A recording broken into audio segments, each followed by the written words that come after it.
This is the Graco Extend2Fit, and what a lot of people who own the seat don't realize is that the cup holders are actually required for use. So I'm going to demonstrate how to install the cup holders. You're going to lift up the car seat cover around the cup holder, and then right back here by the curve, there's actually a little pocket that holds the cover on.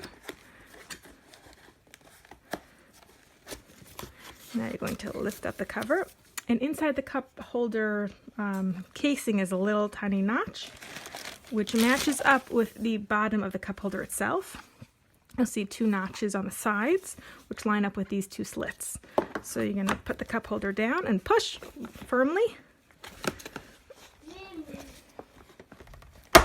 And then you'll hear it click into place and it won't move anymore. Replace the car seat cover. Make sure to fix the one in the back. And we'll tuck the elastic around the bottom of the cup holder. Just wedge it in there using your fingers carefully. And you're all set.